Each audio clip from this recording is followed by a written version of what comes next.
se você der os passos de fé, os céus vão reagir àquilo que você está se movendo. Já parou para pensar que hoje você está vivendo coisas que ontem você não acreditava ser possível? Quem disse que seria fácil? Jesus nunca disse que seria fácil, mas Ele deu uma promessa para nós: pode ser leve, porque eu vou trocar de fardo com você.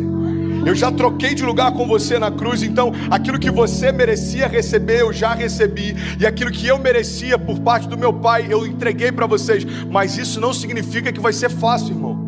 Se a gente perder tudo, mas não perder a fé, a gente não perdeu nada. Porque a fé é a chave que move o sobrenatural. A fé é aquilo que faz com que alguém que não tem nada aos olhos dos homens viva como alguém que já recebeu tudo aos olhos de Deus. Eu não me movo mais por aquilo que eu vejo, mas eu me movo por aquilo que eu creio. Se você se agarrar à fé que Deus depositou em você, nada vai ser impossível para você. Quem sabe não seja a hora de você crer no Deus que te respondeu hoje, quando ontem era impossível, e acreditar que amanhã Ele será presente na sua história e vai responder a sua oração.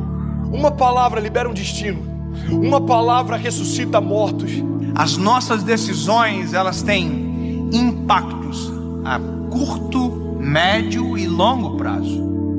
Porque existem reflexos do que fazemos, repito, no curto, no médio e no longo prazo. Coisas simples, sabe? Coisas que às vezes parecem ser até simples demais, mas que são importantes e que definem a nossa trajetória. A razão número 1 pela qual as pessoas não conseguem o que querem é não saberem o que querem.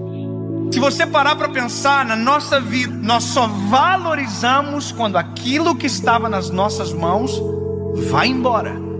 E nas nossas mãos não tinha valor, mas quando vai embora a gente percebe o valor que tinha, mas que nunca falamos quando nas nossas mãos estavam.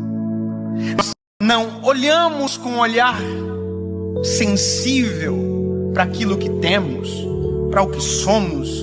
Nós precisamos de dor, nós precisamos de perda, para verbalizar coisas que os nossos sentimentos ocultam, às vezes até mesmo de nós.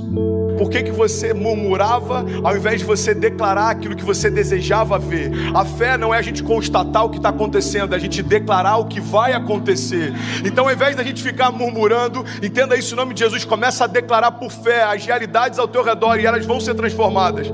Aquilo que poderia ser um ponto de tensão na minha casa se tornou um pilar de sustentação na minha casa. Por quê? Porque não tem a ver com aquilo que me cerca, mas como eu enxergo aquilo que me cerca. E é por isso que eu quero te convidar em nome de Jesus a entender, cara, a razão pela qual a gente não vive muitas coisas é que a gente não sabe para onde a gente quer ir. Às vezes você já está num lugar onde um dia você sonhou que esse lugar traria para você plenitude. Aí agora você já está ansioso com um novo futuro. Aí quando o futuro chega, você já está ansioso com um novo futuro. Sabe uma das coisas que eu mais tenho visto na minha geração? Quando aquilo que um dia era futuro se torna presente, ele está encontrando a gente ausente. Porque a gente já tá sonhando com um novo futuro desejado. É dolorido falar isso, mas já parou para pensar que tem gente que só vai entender a preciosidade da vida quando a de alguém de muito perto for ceifada? Eu não sei se você já teve a experiência de ir a um velório, mas vá a um velório, é pedagógico.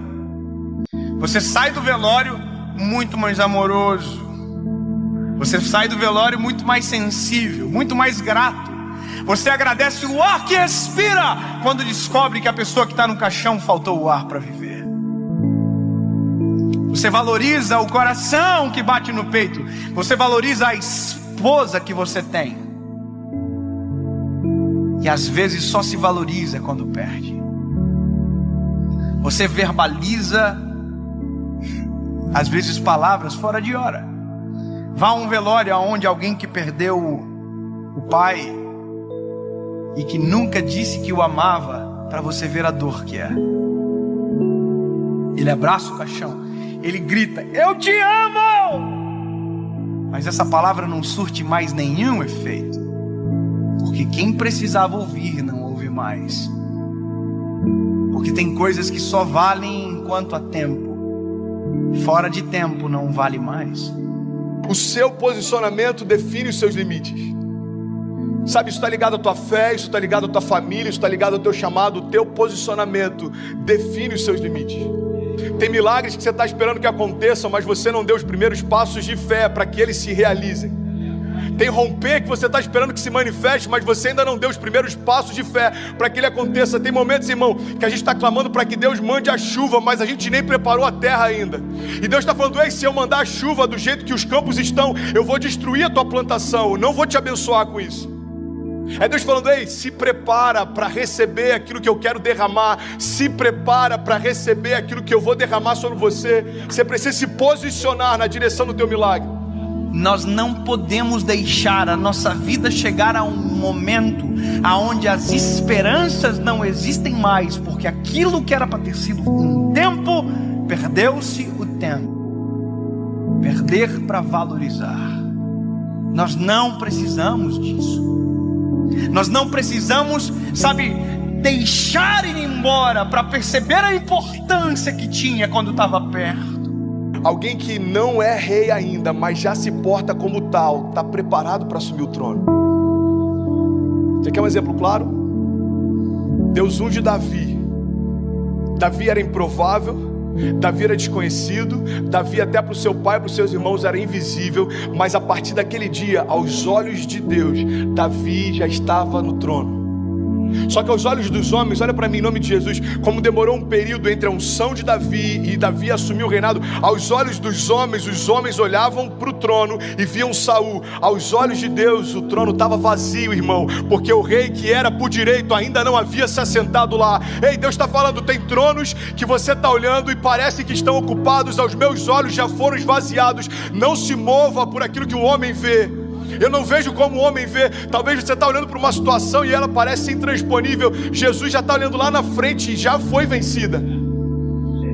E ele está falando: ei, você está preocupado por conta dessa crise? Eu conheço o teu futuro. Eu sou aquele que eu não tenho. Entendi isso, irmão. Jesus, ele não está na eternidade. Então ele conhece a eternidade passada, a eternidade futura. É por isso que algumas crises para os céus não fazem sentido, porque às vezes uma crise financeira abate a gente, mas Jesus já sabe o que está te esperando na estação seguinte. E ele está falando para a gente nessa manhã: ei, você está preocupado por conta dessa crise? Filho, eu desenhei a tua história, eu sei aonde você vai, fica tranquilo. Pare de reclamar daquilo que você ainda não se moveu para viver. Pare de reclamar do resultado de escolhas que você não fez. Para você viver a vida que você deseja, você precisa abrir mão da vida que você leva. 2 Crônicas 7,14 diz: se o meu povo, que se chama pelo meu nome, se humilhar e orar e buscar a minha face e se afastar dos seus maus caminhos, dos céus eu ouvirei, perdoarei os seus pecados e eu sararei a sua terra. Existe uma condicional. Deus está dizendo: olha, se o meu povo, que se chama pelo meu nome, se humilhar e clamar e se arrepender, o que ele está dizendo é o seguinte: se você der os passos de fé, os céus vão reagir àquilo que você está se movendo. Evangelho não tem a ver com conforto. Evangelho tem a ver com propósito. E é por isso que muitas vezes a conta não fecha. Irmão, quem disse que seria fácil? Eu quero te encorajar a você se posicionar na direção do seu destino, na direção do destino que Deus prometeu para você. Nada menos do que isso vai ser aceitável. Salmo 126, versículo 5 diz: aqueles que semeiam com lágrimas, com cantos de alegria colherão. Aquele que sai chorando enquanto semeia, voltará com cantos de alegria, trazendo seus feixes. Mas eu não posso fazer por você aquilo que só você pode fazer.